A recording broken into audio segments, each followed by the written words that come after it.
Hi, it's Alanna in Boston. Thank you so much to Osteobites and to MIB for re-airing our episode about the testing directory. Christina and her team have just been continuing to do an amazing job of keeping everything up to date, and I know it's a great resource for all of our osteosarcoma patients and their families who are thinking about what testing they ought to be doing to support their care and to promote research.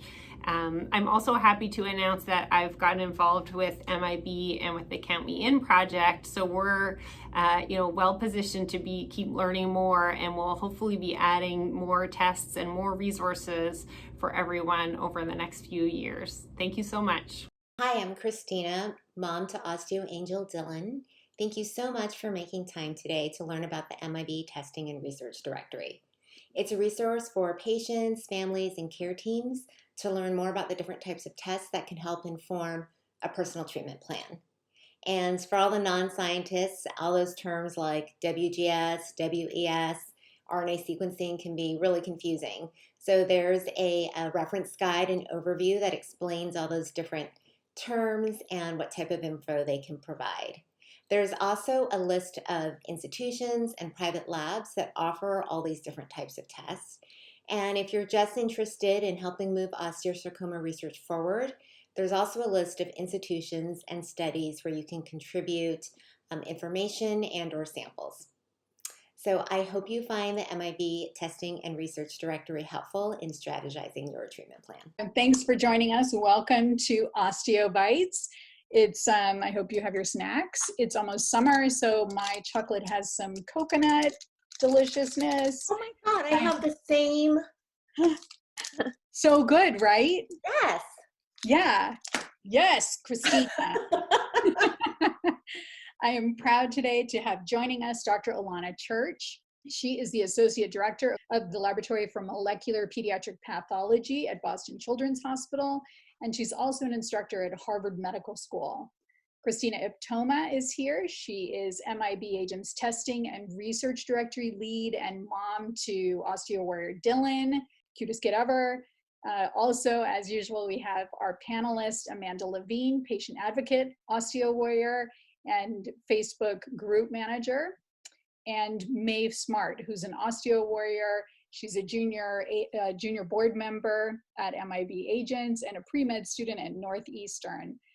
My name is Anne Graham, and I'm also an osteosarcoma survivor and president of MIB Agents.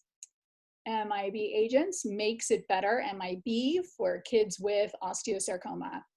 Our mission is to provide direct patient and family support for kids in treatment and their families. If you go to mibagents.org and look up our programs, you'll find lots of ways we can support you while you're in treatment. We also bring together the physician, researcher, and patient community in the spirit of collaboration to make it better. And we also, together with the osteosarcoma community, fund meaningful osteosarcoma-specific research with and for osteosarcoma. Dr. Church, Christina, Amanda, and Maeve are all about making it better too, which is why they're here. Dr. Church, would you begin by introducing yourself, please? Hi, thank you so much. So I'm Alanna Church, and I'm coming to you from Boston, here at Boston Children's Hospital, where we're doing a lot of great work with our pediatric cancer patients. My clinical and research focus and specialties are in genetic testing for children with cancer, including with osteosarcoma. And I've been so thrilled to be able to work with the MIB group over the last few years. You're very inspiring, and it's a pleasure to be here with you today. And so I'm Christina, and so my personal experience with osteosarcoma is, as Anne mentioned, my son Dylan was diagnosed with osteo in his left humerus in January 2016 when he was 9, and he's relapsed 3 times, so he's been on multiple chemotherapies, and in between, when he's been at NED, he's been on different targeted therapies. And so he most recently finished up chemo in February, right before we went to Scottsdale for the Factor conference.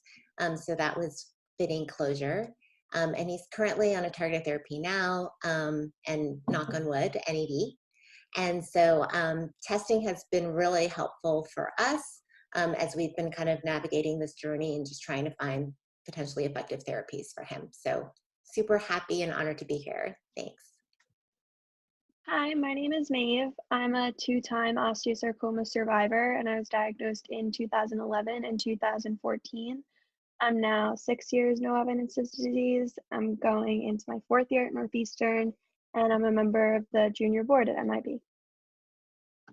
I'm Amanda, and I'm involved with the Facebook group about osteosarcoma.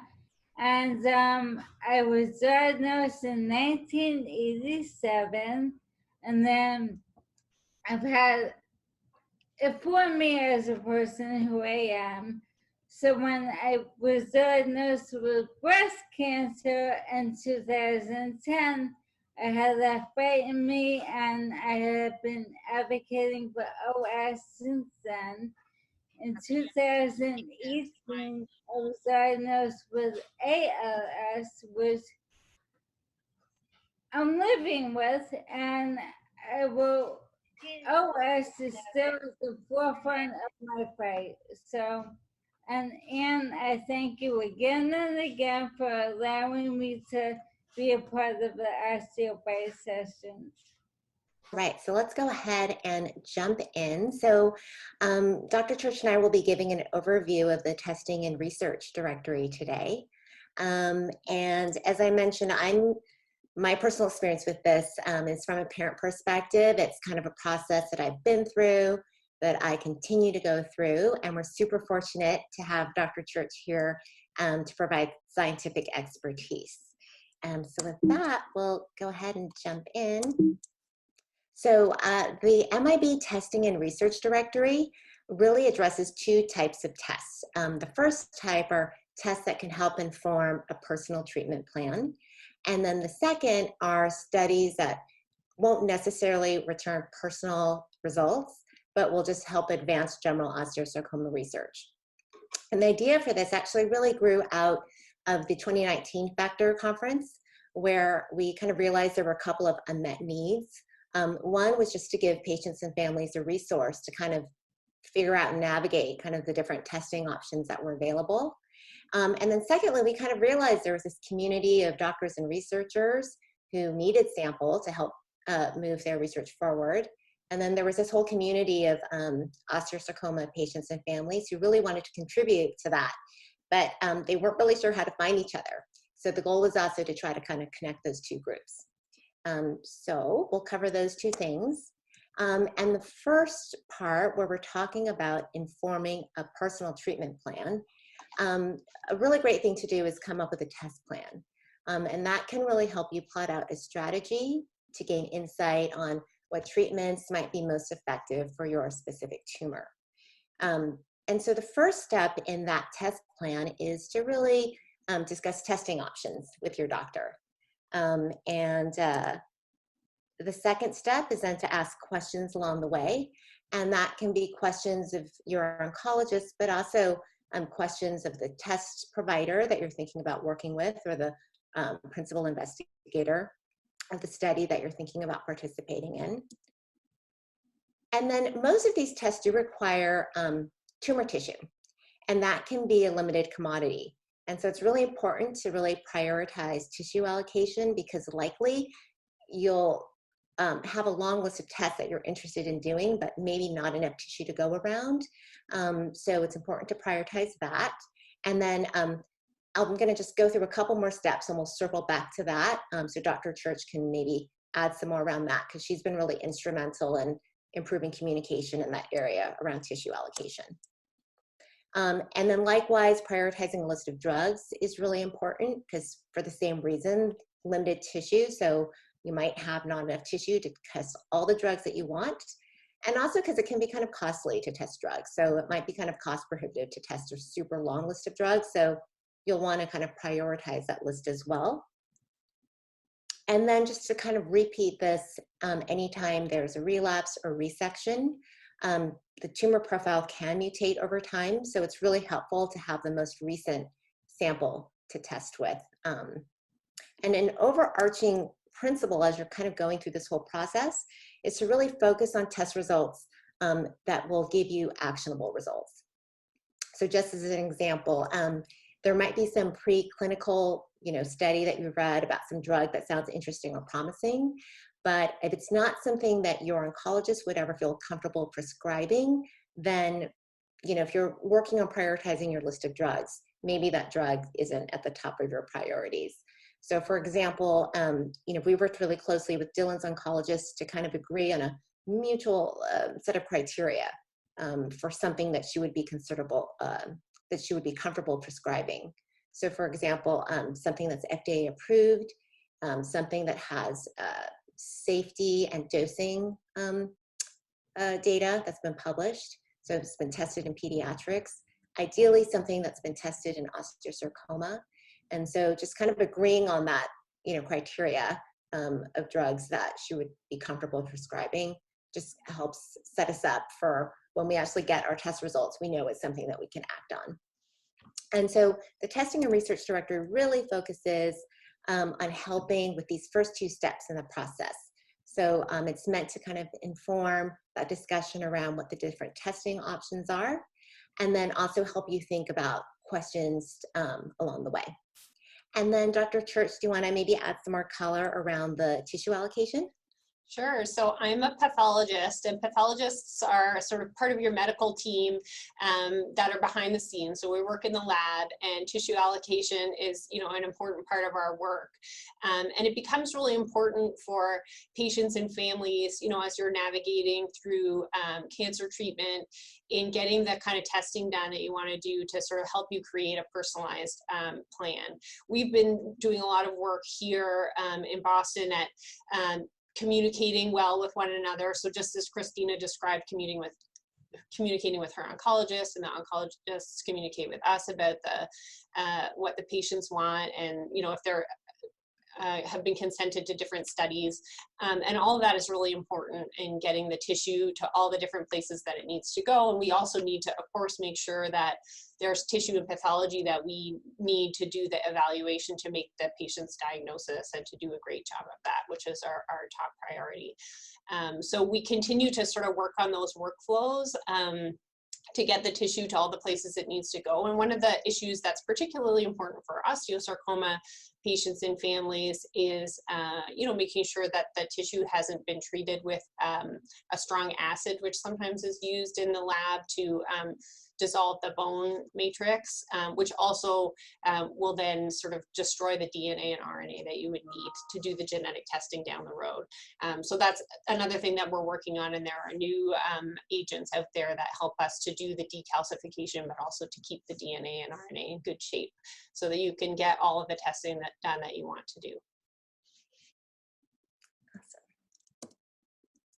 Okay, so still talking about those types of tests that can help inform a personal treatment plan. So there are kind of two main buckets of tests that are addressed in the directory. The first are tests that can help you understand tumor characteristics and drivers. So these are genomic sequencing types of tests. They can identify mutations or pathways that might be targetable with a drug. But there are a few caveats to note about these types of tests. And for those of you that have had these tests done, you are probably familiar with this. So you may, first of all, not get any mutations pop up in your test results. Or you might get mutations, but there are no drugs today that target those mutations or pathways. Or even if you do get some mutations that have some targeted drugs, therapies, you're not totally sure if those mutations are the drivers, or it could be a passenger mutation. So just a few caveats to note around those test results. However, they still can be very informative and directional. And then the second kind of bucket of tests here are the functional drug tests. And these are the types of tests that test drug efficacy on cancer cells. So it's really just seeing how effective the drug is at killing cancer cells, while hopefully not really harming the healthy cells. And those types of tests can be done independent from genomic sequencing, and they don't really take into account any genomic info. It's just simply looking at what the drug does when you put them on the cancer cells. It can be helpful, though, to do one before the other, because there are so many, there's good news, so many targeted therapies today. it can really, again, be hard to narrow down that list of drugs that you want to test. So if you do that genomic sequencing beforehand, and if there are some mutations that pop up into that, then that kind of helps you narrow down the list of drugs that you might then want to test when you do functional drug testing. Okay, so for the genomic sequencing test, so these are those types of tests that help you understand tumor characteristics and drivers. There are two tables in the directory that kind of go over these types of tests. The first is an overview, and that overview kind of lays out the different types of genomic sequencing tests. I'm sure you guys have heard the terms whole exome sequencing, whole genome sequencing, targeted panel sequencing. It can be kind of hard to kind of figure out how they're different or similar. So there's an overview that kind of tries to just kind of give a concise description of each, the pros and cons of doing those types of tests. And then there's also a companion directory document. I'm just gonna pull this up so hopefully you guys can see that. We zoom in on a little bit. So the directory lists specific providers that provide those types of tests. And you can see that there's contact information, a description, and that just kind of highlights some key information, like whether it's a commercial institution, a research institution, the types of tests they offer, eligibility requirements, the types of samples that they need to do the test, the lead time, so when you can expect to get results, and then also just some notes on cost, because some of these commercial test providers will sometimes provide financial assistance, or they might bill insurance. So this just kind of gives you a agnostic list of providers. So that's kind of one other thing to note, is that including these providers in the directory isn't an endorsement by MIB, but for those of you old enough to understand this reference, it's kind of like the white pages of where it's just kind of listing when we get the information from the companies or the research institutions, and we just kind of verify that the information is correct, but we get that information and we verify it with them. So I'm going to pop back to the overview here that lays out the different types of genomic testing and make it a little bit bigger. And then Dr. Church, that would be great if you want to kind of run through some of these tests. Sure. So first, I just want to say this is such an impressive directory, and thank you, Christina, for putting this together. It's a huge and just amazing resource for patients who are navigating this. I agree that, you know, thinking about genetic testing, it's so complicated. I mean, it's complicated for everybody. You know, this is what I do. I think about it all the time, but, you know, everybody, you know, I think really has a hard time sort of getting on board with what are all the different options and how do those affect me. I think the first thing I would point out here is that there's sort of a big difference between what's on the top line, the germline genetic testing, and the others that are on the list, which are somatic tests, somatic genetic tests. So germline genetic testing means that you're testing for genetic alterations that would be present in every cell in the body. And those are important because they may help your doctors and you to understand if there's a condition that might put you at risk for getting cancer, and that can be important both for the person with cancer and for their family as well, if it's something that runs in the family. The other tests that you have up here are genetic tests that are really done on the tumor tissue, which is why we were talking about tissue allocation and how important it is to get those cells, you know, preserved in a way that we can do this kind of testing. And the goal of somatic genetic testing is really to identify any genetic changes inside the tumor cells that can affect either the diagnosis or the prognosis, and I think really importantly for this group, any treatment options. So there are more and more targeted therapies out there now that you know, will match a specific genetic change with a drug that's available.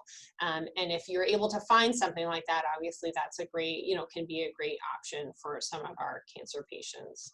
There are so many genetic sequencing technologies. These have really blown up, you know, in their availability over the last several years, and so there are a lot of choices. Targeted gene panel sequencing, you know, is sort of more and more widely available in clinical labs, and just looks at genes that we really understand well. And those are usually the types of genes that you would look for that may point to a specific therapy will be found in a targeted panel. whole exome sequencing means that you're sequencing the entire coding sequence of your whole genome. So it's a really big area. And then whole genome sequencing is like the biggest. You're getting everything. The turnaround time, so how long it takes for you to get your test results back, as you can imagine, sort of takes longer the bigger of a panel you're doing. And then the complexity kind of the results and the data coming back sort of increases also when you get into these bigger panels. And sometimes people find that they're getting results back that can be confusing, you know, because you might have a lot of stuff that you don't in there that you don't know quite what to do with. RNA sequencing, you know, also is sort of a big panel in a way, and can give a lot of information. And there are different ways that we can use RNA in identifying gene changes. Sometimes we can find gene fusions, which is sort of less relevant to osteosarcoma than to some other cancers, but you know, expression levels, so what's actually happening inside the tumor at that time. So there's a lot of really, really interesting, you know, and cool sequencing technologies out there. Awesome, thank you.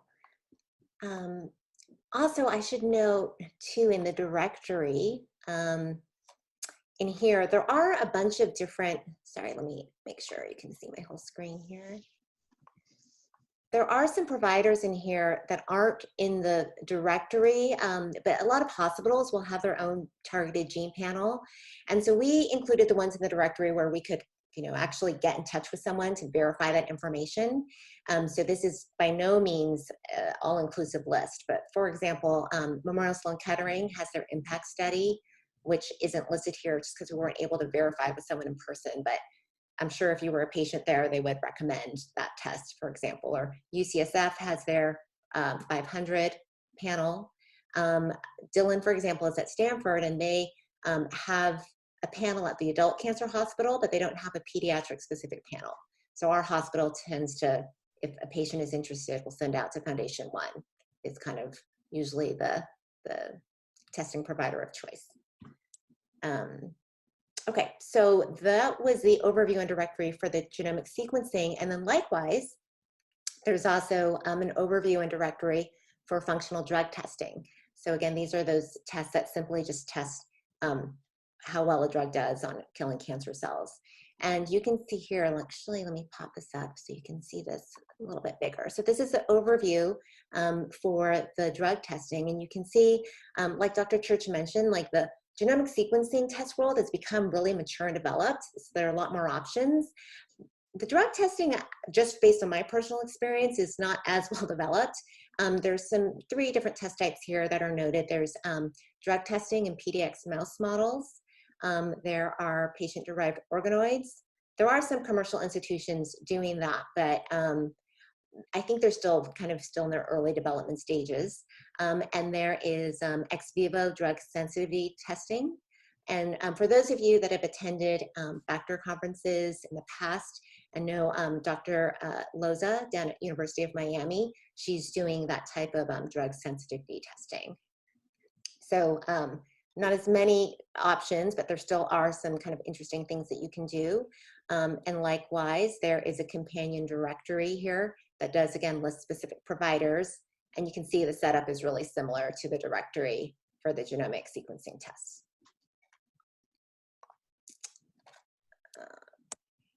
And then in addition to those overview and directory tables for the genomic sequencing and the functional drug testing, there's also a list of questions, suggested questions to kind of think about as you're going through this process and thinking about what types of tests you want to have done or what study you might want to participate in.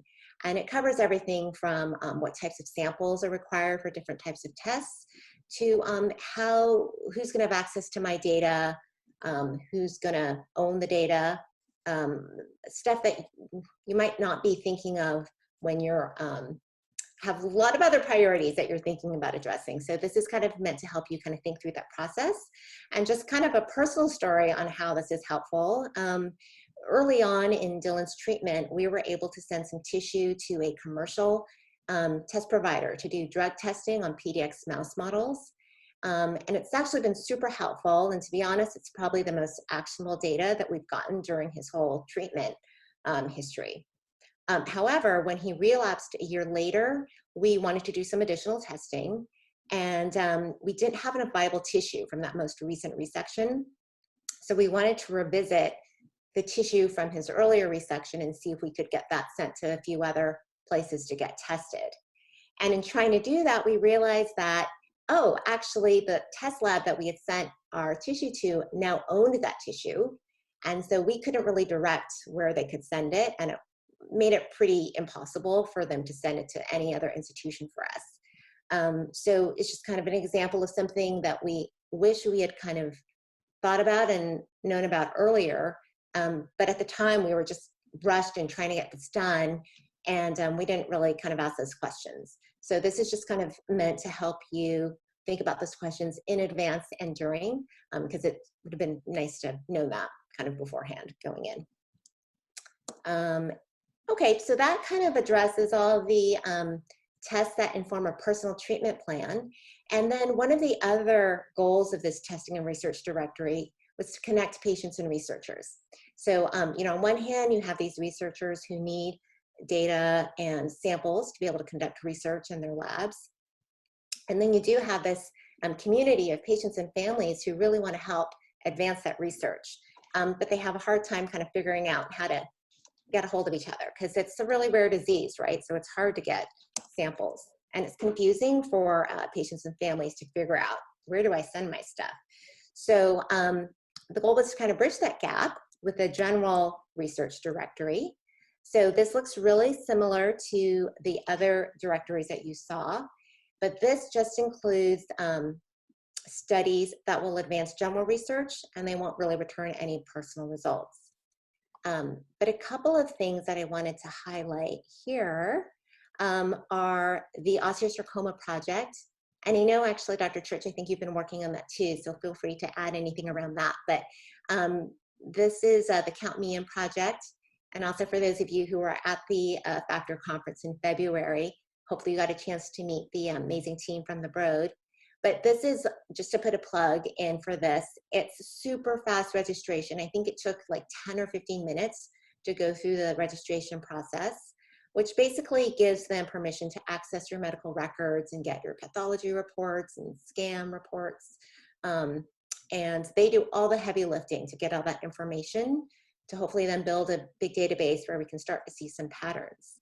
I don't know if there's anything you want to add to that. This is such a cool project. It's really, you know, it really brings patients and families in to participate in the research. And I think it's, you know, it's really designed to do that. And it's really amazing, you know, the work that they've already done. This group has already done some, you know, focused on some other tumor types, and they've had just really amazing results. So I'm very happy to be, you know, involved as they sort of move into osteosarcoma as the focus of their research. And definitely, if anybody's interested, it's a great way to participate. Yep. And down at the bottom here. Can I add 2 cents on that Yeah. one too? You can participate on any level. So you don't have to say, here's everything, here's my medical records, here's my surgical records, here's my tumor data. You can participate on whatever level you want. You can just give demographics, or you can just give treatment date, treatment location. It's participation on any level. And they launched at the Factor conference, and it had, I think, over 100 signups in the first week or so. And that data has already proven to be really of interest to the researchers.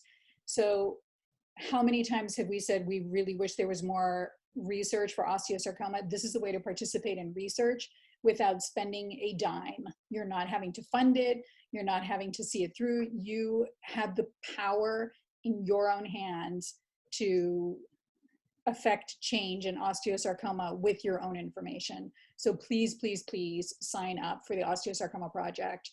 That's my 2 cents, and participate on any level you wish. Back to you, Christina. Yeah, no, and another cool thing about that, as you were saying that, is it is one of those projects where other researchers benefit from that, right? Because they totally share all that information with others. Yes. So, you know, you give it to one place, but then that disseminates kind of to anyone who's interested in that information, which is similar to another one that I wanted to point out to the bottom here, which is the Childhood Cancer Repository. So this is a COG, a Children's Oncology Group initiative, and it's funded by Alex's Lemonade Stand. And they are basically building a library of cell lines and PDX for pediatric cancers.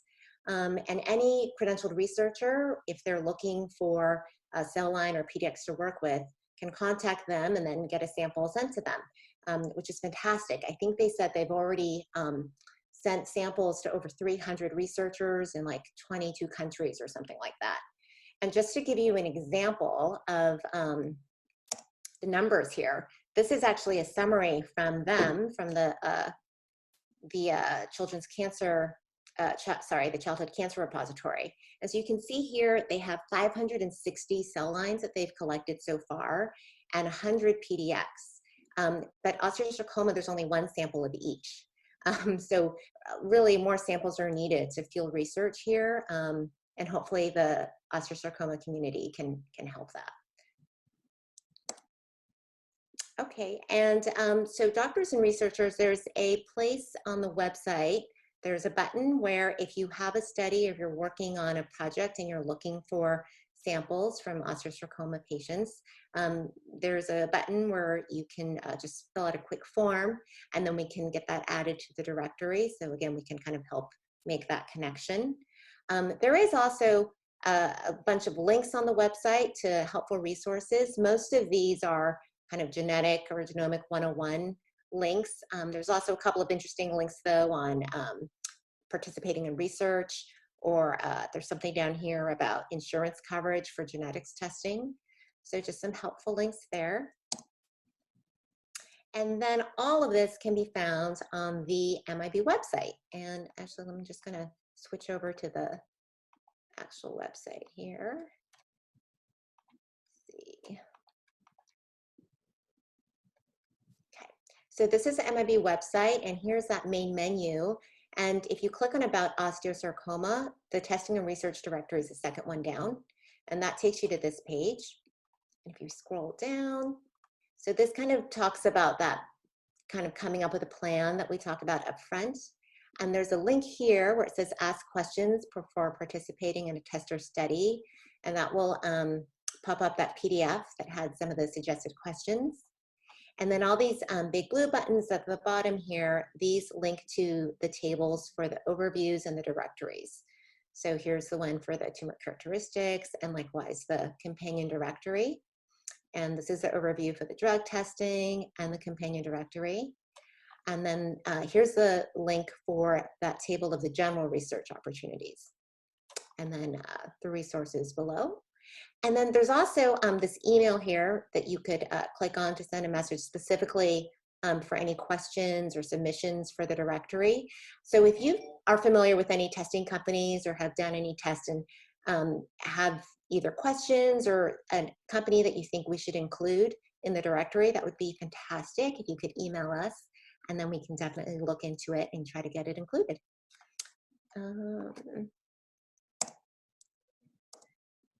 And that kind of is it for the overview. So there were so many people involved in making and creating this research directory. So I want to thank Karen Davis, who's an OsteoWarrior, and Carolyn Adams, who's mom to an Osteo Angel, because they were really helpful in compiling all the information in the directory. And then also the scientific community, Dr. Church, Dr. Gorelick, Dr. Janeway, Dr. Painter, and many others who reviewed the directory for accuracy and just to kind of make sure the information we were presenting was useful. And I want to especially thank Dr. Church for joining us here today. So with that, I'm happy to answer any questions about the directory, and I'm sure Dr. Church can help answer any of the more scientific questions. Thank you. Maeve, do you want to kick off with a question or two there? Yeah, great. We had a few questions from Liz Vallejo. The first was, I love the idea of driver and passenger mutations. For osteosarcoma, there seems to be many mutations in the tumors. Is there usually one primary driver mutation, or do multiple mutations drive osteosarcoma? Well, that's a great question. It's complicated. You know, we still have a lot to learn about osteosarcoma and really what's going on in there. So one of the genes that we know is a driver in osteosarcoma is TP53, which is a tumor suppressor gene, and it's pretty much turned off switched off in almost all osteosarcoma cancer cells. So that's one that we would call a driver. And then the idea of passenger mutations are ones that sort of get altered somewhere in the process that may not be critically important to the tumor biology.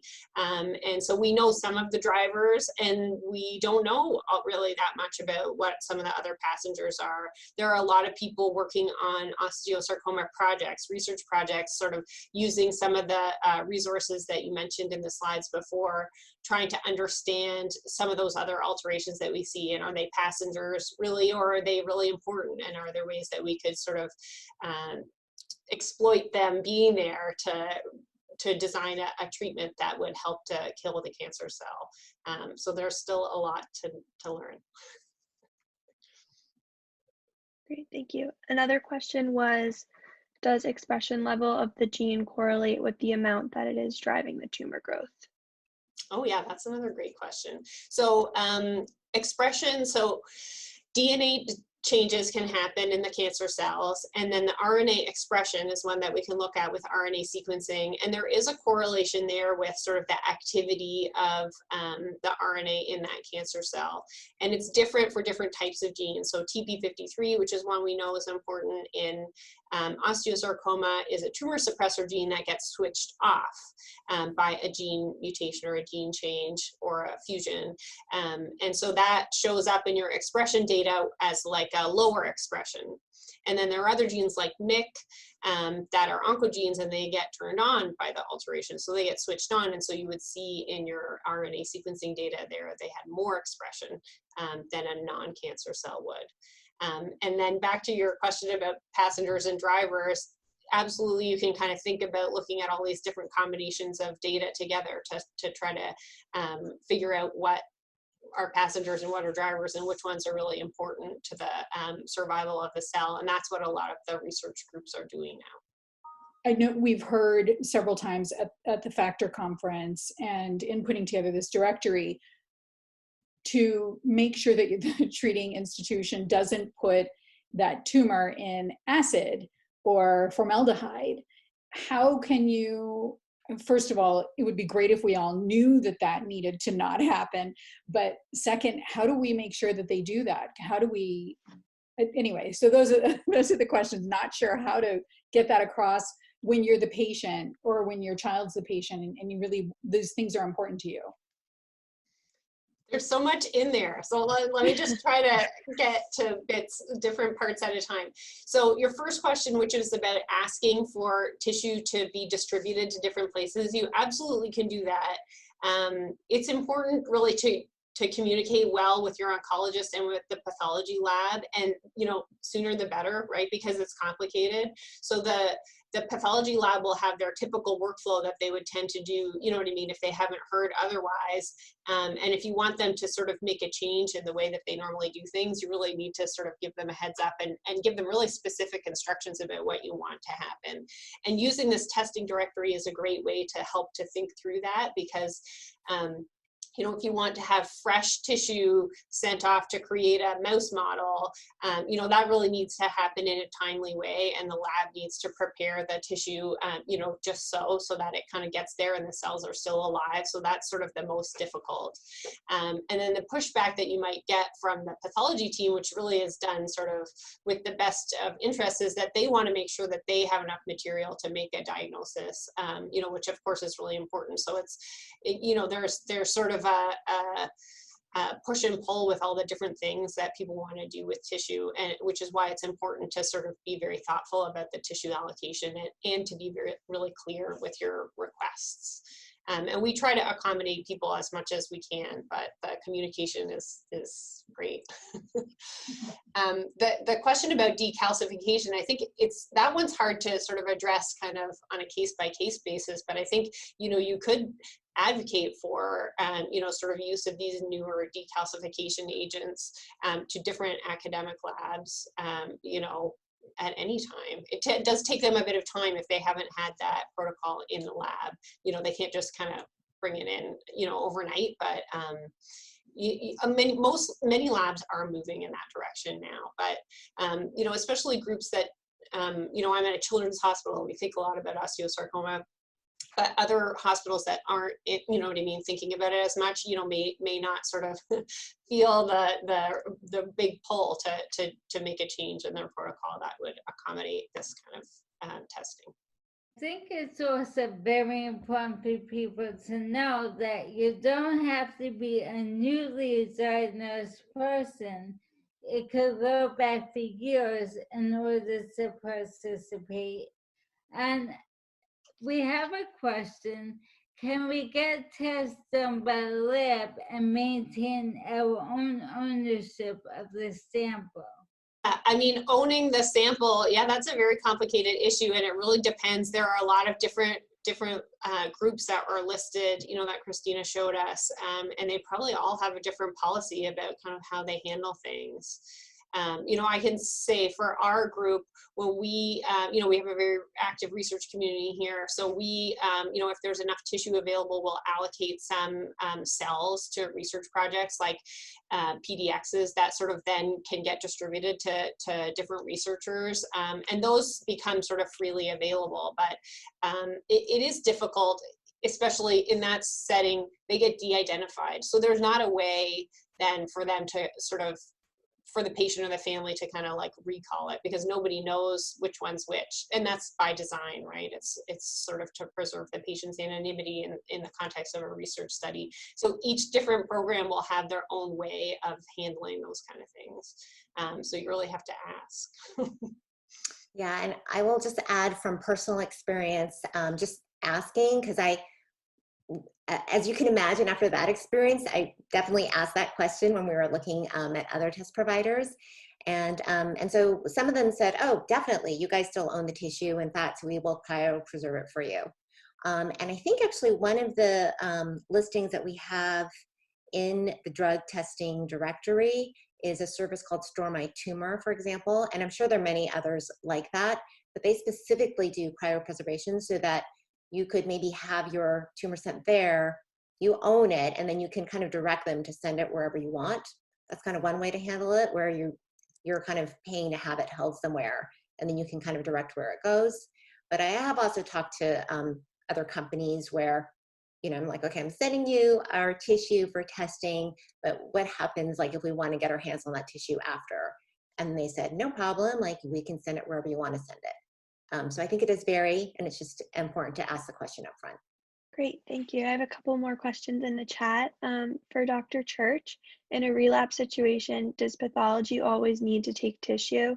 Tissue is so critical for drug and gene testing, but there often isn't much left over after pathology takes it.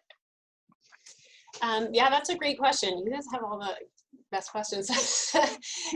So the way that we try to handle it here is that we just take a really little piece to look at under the microscope, because we know that the diagnosis has already been established. And then the pathology team can sort of be on your side in doing that tissue allocation, because they're the ones that really know how to do that. So, you know, you can sort of make a request in advance just to have really minimal tissue that gets preserved for going under the microscope, and that viable tissue, you know, be allocated for genetic testing or for the generation of a mouse model. And again, just the communication around that, I think, is really important. So we set up workflows that, you know, this is what we do kind of on a regular basis, and then certainly can deviate from those if there's a request to do so. Great, thank you. Another question from Carrie is, can these tests be done even after months after the surgery was done and the tumor was removed and the hospital has sent it off and I don't know where it went? Yes, for sure. So the things that you can't do, you know, if you wait, you can't do like you can't make a mouse model because you don't have the sort of viable cells anymore. But if the tissue hasn't been all decalcified in acid, it's still there and it's still with the pathology department, and absolutely you can do genetic testing. So most of the genetic testing that we're doing in clinical labs and that Foundation Medicine is doing is done off of just sort of standard pathology material. And that works, you know, it works nicely. The tests are designed to work with that type of material. So you certainly can go back and do that testing, which is a great opportunity. I think one other question was back to the Osteosarcoma project. And Dr. Church, you probably have the best answer on this, but how long should it take to hear back from the Osteosarcoma project? After signing up, they haven't heard back on confirmation of a receipt. For my understanding, and just correct me if I'm wrong, the Broad Institute, from where the Osteosarcoma project operates, has been transformed into a COVID testing facility, which I'm so in awe of that institution, that they're able to turn on a dime and make their lab available for serving this country during a pandemic, which is extraordinary. The downside is that we were on a roll with the Osteosarcoma project and getting lots of people signed up and samples coming and all of that, and it came to a halt because of the pandemic. So once they can switch off the COVID testing part of their facility, then we're back up and running with Osteosarcoma project. In the meantime, you can still sign up for it, sort of be in the queue, so as soon as they're back and ready to roll, they can just hit play on your generous participation in the program. Did I miss anything? No, that was great. You're right. The Broad has heroically jumped into COVID testing, and they're doing a ton of testing right now. So they're amazing, and they also have their staff kind of all working from home. So we're definitely in a strange moment. But I know that group is very committed to the project. And I'm sure they'll be back at it as soon as they can. Okay, one more question, and it is from Alexis Johnson, who's an osteosarcoma survivor and also an MIB Agents junior board member. Alexis, you have a question? Oh, I had osteosarcoma over 10 years ago, but my tissue sample has already been decalcified and washed with acid. Can it still be useful for research at all? It probably isn't viable for genetic research, which is unfortunate. And I know it's something that is sort of regrettable for people, who had their surgeries done a long time ago, unless the pathology lab that received that sample also froze some, which some places do. Sort of the more academic centers may do that kind of more often. So you wouldn't be, able to do the DNA or RNA testing, but the Count Ian type projects, those are still available. On one of Christina's lists, it included immunohistochemistry. So there are some researchers who are doing immunohistochemistry, just using slides that, and many of those have been decalcified and are still available. So, unfortunately, it kind of shrinks your options of ways that you can contribute, but there are still a few options on your list. But even still, all your other information is really relevant to researchers. Age at diagnosis, your time out of treatment, what you were treated, like all of those things are still really relevant. So with regard to your tumor, may or may not be useful, but the rest of your information is really useful. So I know you've signed up, so thank you for signing up. It really matters. Okay, I think that's all the time we have, and so thanks everybody. I kind of renamed this session Osteo Chomps, because this is like an amazing panel of women speakers and scientists, and I'm so honored and proud that we get to have you on the MIB team. It's really cool. That's it, guys. Thanks for joining us today, and thanks to our guests, Dr. Church, Christina, Amanda, and Maeve. Stay safe, everyone. If MIB Agents can be of help to you, please let us know. Together we make it better for osteosarcoma kids everywhere.